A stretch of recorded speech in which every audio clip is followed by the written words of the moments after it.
Your development benchmarks are outdated. We need an individual who grasps contemporary system design." Wesley Dalton's remarks cut across the meeting space, followed by a shocked hush. My workmates looked away, like they were witnessing a public downfall. 15 years of commitment, diminished to one mortifying termination before the whole engineering department at SpectraCore Solutions. A flush crept up my face, yet I maintained a composed demeanor. The dismissal documents glided over the gleaming mahogany table in my direction, Wesley Dalton's perfectly kept nails drumming restlessly on the surface. Rather than object, I merely acknowledged, took the papers, and stood up. "Is there anything you wish to express, Autumn?" Wesley Dalton inquired, his tone laced with feigned sympathy for those present. "No, I appreciate the chance I was given," I responded, my voice firm even though my hands were shaking.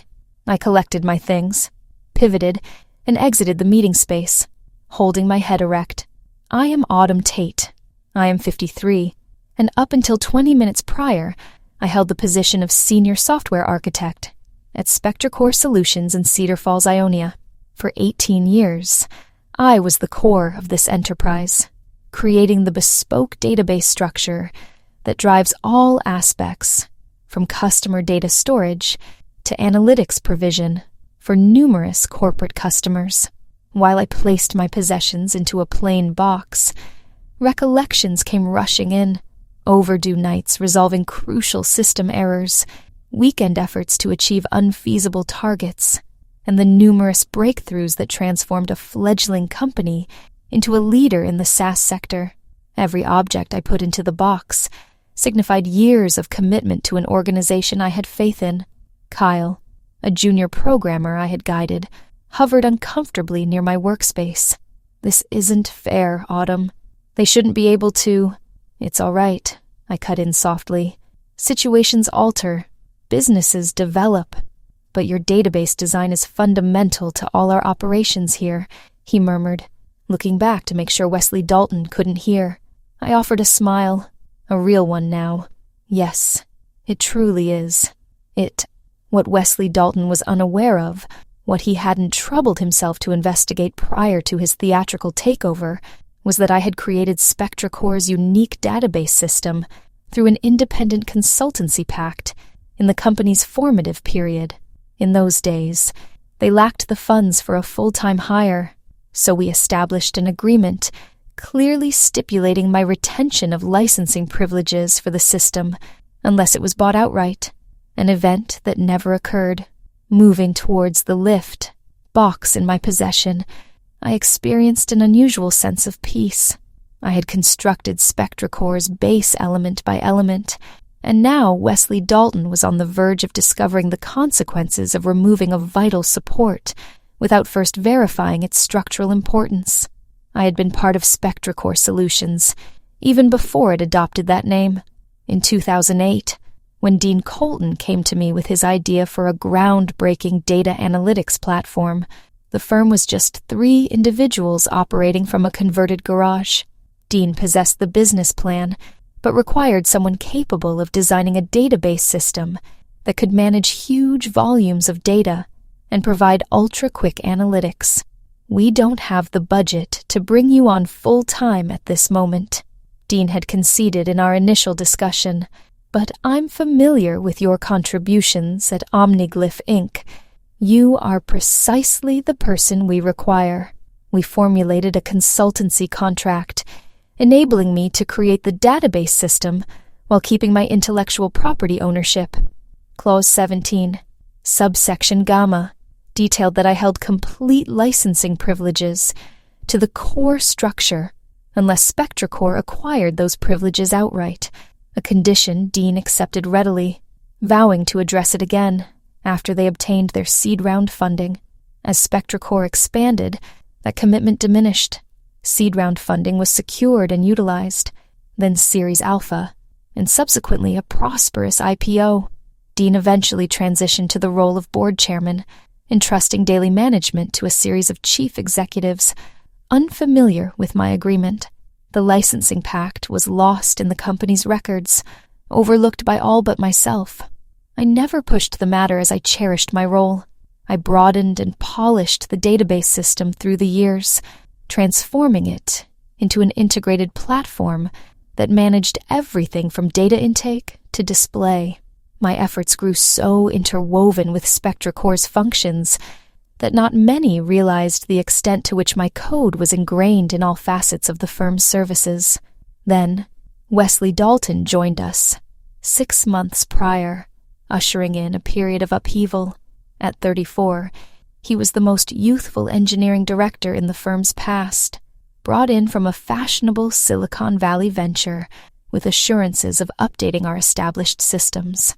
During discussions, he constantly used jargon, microservices, blockchain implementation, serverless design, while downplaying the dependable systems that had served our customers faithfully for a long time. "We must transition to a more flexible structure," became his oft-repeated phrase. Although he never clarified its meaning, I attempted to collaborate with him, detailing the sophisticated intricacies of our database system and how it could be advanced without the dangers of a total redesign. However, Wesley Dalton perceived my carefulness as opposition, my background as stubbornness. To him, I was a symbol of the old way, an impediment to his transformative plans. "The technology sector doesn't pause for anybody, Autumn," he remarked in our final private meeting, hardly glancing up from his mobile. "Either adjust or step aside." I had never thought he would decide for me, yet perhaps it was unavoidable from the instant he entered SpectraCore's premises. My home seemed strangely silent when I got back that afternoon. I set my container of possessions on the kitchen worktop and served myself some wine, then sat in my preferred easy chair to absorb the recent events. 15 years of my career had concluded in under 15 minutes. My phone vibrated constantly with messages from worried coworkers, sharing their disbelief and solidarity. I valued their feelings, but felt unprepared to reply. Instead, I started my laptop and went to my private cloud drive, the repository for all my crucial files. The consultancy pact from 2008 was exactly where I had stored it, along with detailed records of my intellectual property inputs over time. I reviewed the agreement once more, verifying what I was already certain of. The licensing terms were unambiguous, prepared by a legal expert specializing in tech intellectual property. As per Article 29, should my employment be concluded, the firm had 30 days to either acquire the complete license or arrange for ongoing use of the system. Failing either, the platform would automatically switch to a trial mode, restricting features until the licensing was sorted out. I had integrated this safeguard into the fundamental structure, not as a snare, but as a defense for a situation I wished would never occur. The feature was detailed in the technical papers I provided to SpectraCore previously, though I suspected no one in the present management had reviewed them. My telephone chimed, showing Dean Colton's name. I paused before picking up. "Autumn? What on earth transpired? I just got word from Ms. Eleanor Ainsworth in Human Resources." Dean and I had become somewhat distant over time as he concentrated on board duties, but we had always kept a friendly connection. "Wesley Dalton determined my contributions were not needed anymore," I answered, maintaining an even tone. "Claimed my development benchmarks were outdated." Dean muttered an oath. "That's utter rubbish. Did you mention to him the licensing pact?" "No, I did not. He announced his choice very openly, before the whole department. It didn't feel like the right moment to discuss contractual specifics." A lengthy silence followed. "Autumn, you understand the implications for the firm?" "I do, more than anyone else. What are your intentions?" I took a mouthful of wine, mulling over my reply. "Nothing, Dean. Absolutely nothing at all. The system is set to perform precisely as designed when the license check executes on Saturday. I intend to just allow things to happen organically. Wesley Dalton is completely unaware, isn't he? He never inquired, never looked at the system design documents, never conferred with anyone who comprehended the groundwork of the platforms. He's so keen to substitute. I couldn't prevent a sharp note in my voice. His initial major action is planned for Saturday morning. A company-wide upgrade, he asserts, will transform our operational capacity. Ideal timing, don't you think? Dean exhaled deeply. This will be a catastrophe. Yes, I concurred. It undoubtedly will. After ending the call, I sat in silence, observing the sunset from my lounge window. I experienced no elation about the impending events, just a deep sense of letdown that things had reached this point. On Saturday morning, I was up early, even with no destination in mind. 15 years of 6 a.m. alerts had trained my body to awaken at dawn, no matter the situation. I prepared coffee and took my laptop to the kitchen table, not to monitor SpectraCore. There was no need, but to refresh my CV. Exactly at 7 a.m., Wesley Dalton's planned system upgrade was due to commence. By 7:30 a.m., as the licensing confirmation process performed its usual weekly scan, SpectraCore's whole platform would cease functioning. No data retrieval, no customer interfaces, no summaries, only a brief error notification. License validation unsuccessful. I pondered how much time they would need to grasp the issue. The error notification was intentionally vague, crafted to seem like a standard system review instead of a licensing control measure.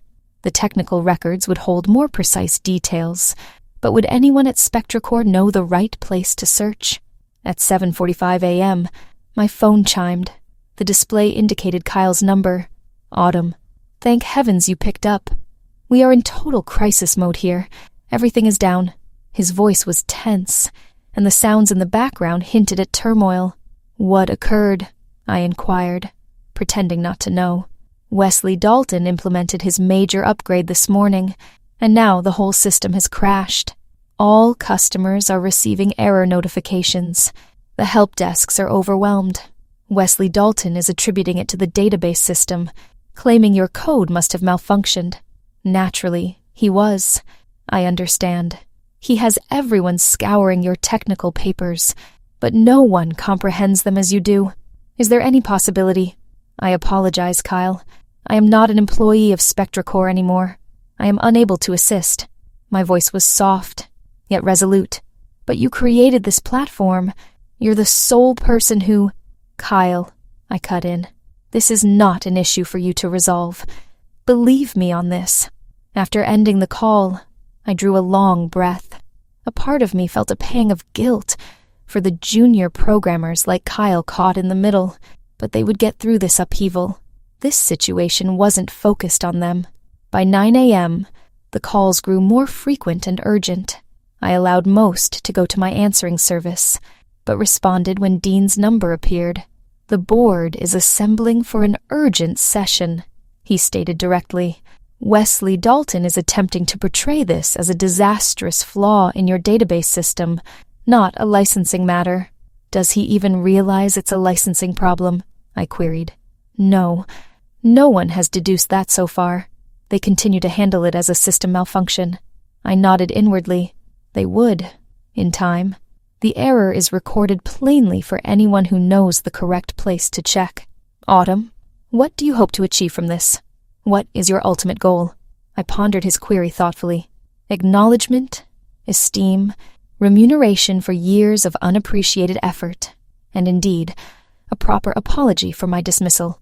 Formulate your conditions. I will ensure the board receives them. By midday, my email was filled with agitated messages from almost every senior manager at SpectraCore, Wesley Dalton among them. His communication was especially revealing. Whatever actions you took to undermine our platforms, we will pursue legal measures against you. This sort of spiteful behavior is precisely why we had to progress past your obsolete methods. I didn't trouble myself with a reply. Instead, I got in touch with Ms. Cordelia Frost, a tech lawyer I had conferred with years prior. While preparing the initial pact, in under an hour, she had examined the contract and verified my understanding. My legal position was secure. They haven't got a valid argument, Ms. Frost reassured me. Your licensing privileges are unequivocally safeguarded, and the termination condition is perfectly plain. If anything, They are the party at risk of legal trouble for utilizing your intellectual property without appropriate licensing post-termination. By 2 p.m., the chief technology officer eventually phoned, his tone a blend of dawning awareness and surrender. It's a licensing matter, correct? Yes, Marcus. It has always been. The urgent board session continued long past midnight. I was aware because Dean sent me updates during the evening, his communications becoming more and more concise as time passed. Wesley still refusing accountability. Legal team affirms your contract's legitimacy. Finance chief estimating potential financial impact. 7 figures daily. Wesley proposing legal proceedings against you. Legal dismissed that instantly. The last message arrived at 12:43 a.m. Board requests your conditions tomorrow. Get ready. I dedicated Sunday morning with Ms. Frost to creating a thorough proposal.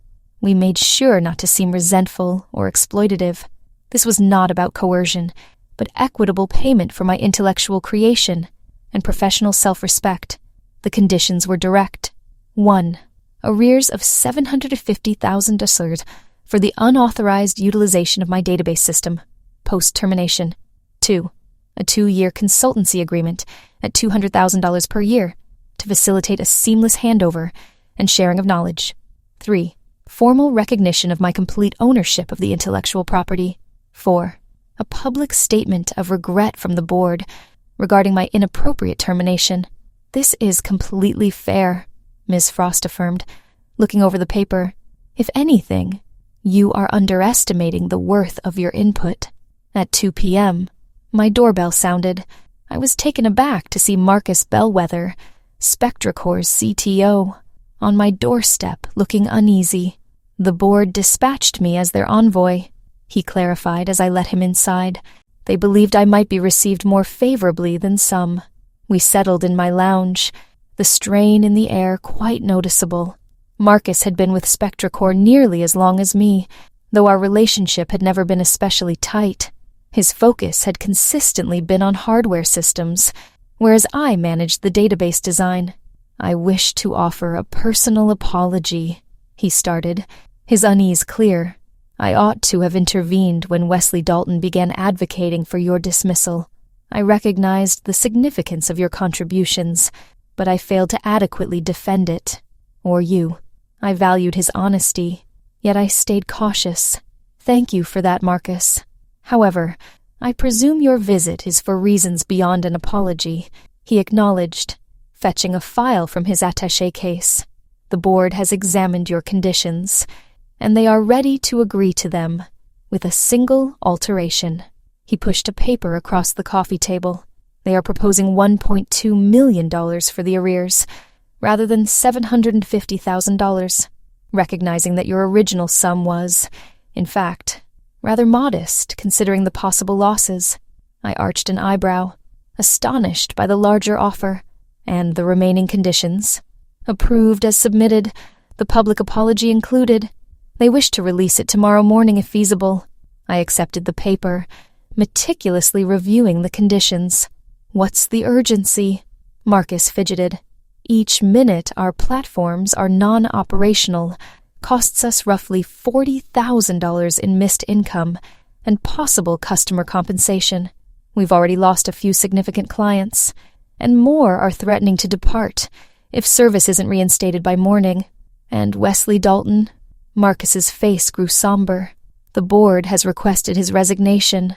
Starting now, his choices led to this emergency, and his subsequent efforts to fault you only worsened it. Dean was especially outspoken about making him answerable.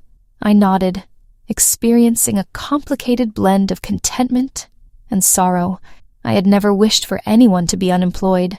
I simply desired appropriate acknowledgement for my own work. What is the next step? I inquired. Should you endorse this pact, my directives are to promptly activate the licensing code you supply. We can restore system functionality within 60 minutes. I observed Marcus's face, noticing the shadows beneath his eyes and the tightness in his shoulders. The whole technical department had probably been working non-stop since Saturday morning. You've had no sleep, have you? He managed a tired grin. "None of our team has. We've attempted every imaginable solution, but your system design is exceptionally robust. For the first occasion since my dismissal, I experienced a true feeling of accomplishment. It was engineered to be so." On Monday morning, I entered SpectraCore's main office, not as a shamed ex-worker, but as a prized consultant. The ambience was distinctly altered. Individuals who had shunned my gaze during my mortifying departure now acknowledged me with respect as I went by. News spreads quickly in technology firms, and all were aware of the weekend's events. The platforms had been brought back online Sunday evening, once I supplied the essential licensing verification keys. The board's official apology was circulated throughout the company at 8 a.m., recognizing my crucial input to SpectraCore's fundamental technology and conveying deep remorse for the way Ms. Tate had left. It was phrased cautiously to sidestep any admission of legal error, yet still afford me the acknowledgement I merited. I was led to the executive meeting space, where the board directors had gathered for a particular session. Dean welcomed me with a solid handshake, directing me to a chair placed at the table's prominent end, a meaningful act, whose significance I grasped. "Esteemed colleagues," Dean started, speaking to the board, "I trust the majority of you are acquainted with Autumn Tate, the designer of our primary database structure, and currently our most vital advisor. She has kindly consented to assist our move towards a durable knowledge organization system during the upcoming 2 years. A number of board directors nodded, although some found it difficult to look at me directly. I identified them as those who had most fervently backed Wesley Dalton's updating efforts, without comprehending what they were taking apart. Before we proceed to the next items, Dean went on, I wish to convey personally, representing the whole board, our deepest apologies for the recent events. We fell short in our supervisory duties and permitted a valued colleague to be treated unfairly. He faced me. Autumn, you have the floor. I had not readied a statement, but the words flowed effortlessly. I committed 18 years to creating a platform intended to expand with SpectraCore, one capable of adjusting to new demands, while ensuring unwavering dependability. I was never against advancement or updating. I was against careless modifications that jeopardize the consistency our customers rely on. The board directors listened with focus as I proceeded. My aim today is not to linger on previous errors, but to chart a course for the future. The database system requires clear documentation for others. It requires a plan for who takes over next. And indeed, it requires enhancements, but through thoughtful development, not drastic upheaval. Over the following hour, I detailed my outlook for SpectraCore's technological trajectory. I described how the current system could be improved without complete substitution, how emerging programmers could be skilled to manage and broaden it, and how we might integrate fresh technologies while retaining effective existing elements. When the session ended, the CEO, who had prudently stayed quiet throughout Wesley Dalton's efforts against me, came over with a slightly humbled look. We've undergone a difficult learning experience regarding the importance of established expertise, he conceded. At times, the individual with the longest tenure isn't a barrier to advancement. They are crucial for it. I nodded, acknowledging his frankness. Expertise and progress are not incompatible. The finest systems incorporate both. Later in the afternoon, I encountered Kyle in the staff lounge. His expression brightened upon seeing me. You've returned. I was told you were advising, but I have returned in a way, I affirmed with a grin. I will be present to assist with the handover. He spoke more softly. Everyone is discussing the events. Wesley Dalton genuinely didn't know about the licensing pact. He never troubled himself to inquire, never dedicated time to comprehend the groundwork before attempting to substitute it. Kyle shook his head, amazed. That's remarkable. I cannot fathom such conceit. It occurs more frequently than one might imagine, I responded. The technology sector occasionally prioritizes newness above actual worth. Newer isn't invariably superior. Sometimes it's merely recent. As I made my way back to my interim workspace, I contemplated the circumstances that led me to this point. I hadn't pursued retaliation as much as I had sought acknowledgement. Occasionally, the most unassuming code holds the strongest protective measures. 6 months into my consultancy pact, SpectraCore was flourishing once more. Customer trust had been reestablished, and the technical department was more robust than previously, possessing a revitalized respect for record-keeping and information exchange. Wesley Dalton's successor, Danielle Langley, was a practical director who prized both advancement and consistency, a welcome shift from her forerunner's careless methods. I had instituted a thorough instructional program for the newer programmers, guaranteeing my expertise would not stay isolated. Kyle had demonstrated a special talent for grasping the database system and was becoming a clear candidate to manage it after my advisory term concluded. The board had kept a considerate separation, permitting me to operate without interruption while affirming the value of my skills. Dean would sometimes touch base, our former camaraderie slowly reigniting as we worked together on future-focused strategic outlines. One Wednesday afternoon, an unforeseen guest arrived at my office. Ms. Eleanor Ainsworth from Human Resources, the very individual who had handled my dismissal documents 6 months prior. "I have something for you," she mentioned, setting a large brown envelope on my desk. It just arrived from the legal department. Within it was an official paper recognizing my intellectual property privileges to the database system, now formally licensed to SpectraCore, based on our agreed conditions. It bore the signature of each board director and featured a handwritten message from the CEO, with our profound gratitude for your input and our heartfelt apologies for not acknowledging them earlier. It represented more than mere legal paperwork. It was an affirmation of 18 years of effort, of innumerable late evenings and weekends, given up to create something enduring. I touched the raised company emblem, recalling the times when SpectraCore comprised only 3 individuals in a garage, fueled by a grand vision. "Thank you, Ms. Ainsworth." She nodded, grasping the significance of the occasion. "You realize, following all that occurred, many anticipated a different reaction from you, perhaps vindictive." I smiled. Retaliation was never my aim. I simply desired respect. As Ms. Ainsworth departed, I meticulously put the paper into my briefcase. The triumph was not in crippling SpectraCore. It was in assisting its subsequent recovery and strengthening. A year following my public termination, I was at a lectern at the Ionia Tech Forward Symposium, giving a keynote speech entitled "Constructing Enduring Platforms: The Human Factor in System Design." The incongruity was not unnoticed by me. I received the invitation precisely due to the resolution of the SpectraCore affair. My experience had evolved into a kind of warning story within tech leadership groups, an ideal illustration of why organizations ought to cherish their seasoned engineers instead of hastily substituting them with younger, purportedly more groundbreaking individuals. Numerous trade journals had reported on the incident, although SpectraCore had judiciously refrained from any statements past their official apology. As I finished my address, the gathering of technology experts and managers offered a fervent ovation. In the question and answer period, a young lady put up her hand.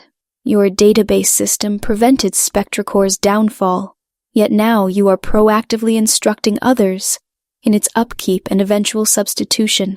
By disseminating your expertise so openly, are you not diminishing your own influence?" It was a perceptive inquiry, touching upon the core of what many failed to grasp about my conduct. "Knowledge does not equate to power when kept hidden," I responded. "It becomes power when it is appropriately esteemed." My desire was never to be indispensable. I wished for the platforms I constructed to be comprehended and valued. The actual failing at SpectraCore was not merely one director's conceit. It was an environment that permitted vital information to become enigmatic instead of being recorded and disseminated. Following the symposium, various firms extended consultancy proposals to me, among them 2 of SpectraCore's main rivals. I courteously refused, stating my dedication to fulfilling my ongoing commitment. The reality was more complex. I had no wish to exploit SpectraCore's predicament for my own benefit. My objective had never been to achieve maximum financial return, but to reinstate professional honor. That night, an email arrived from Danielle Langley with a straightforward subject: gratitude for mending connections rather than severing them. As I contemplated my path from degradation to justification, I understood that the most fulfilling retribution was not ruin, but rather invention, establishing a heritage that would endure beyond both adversity and success.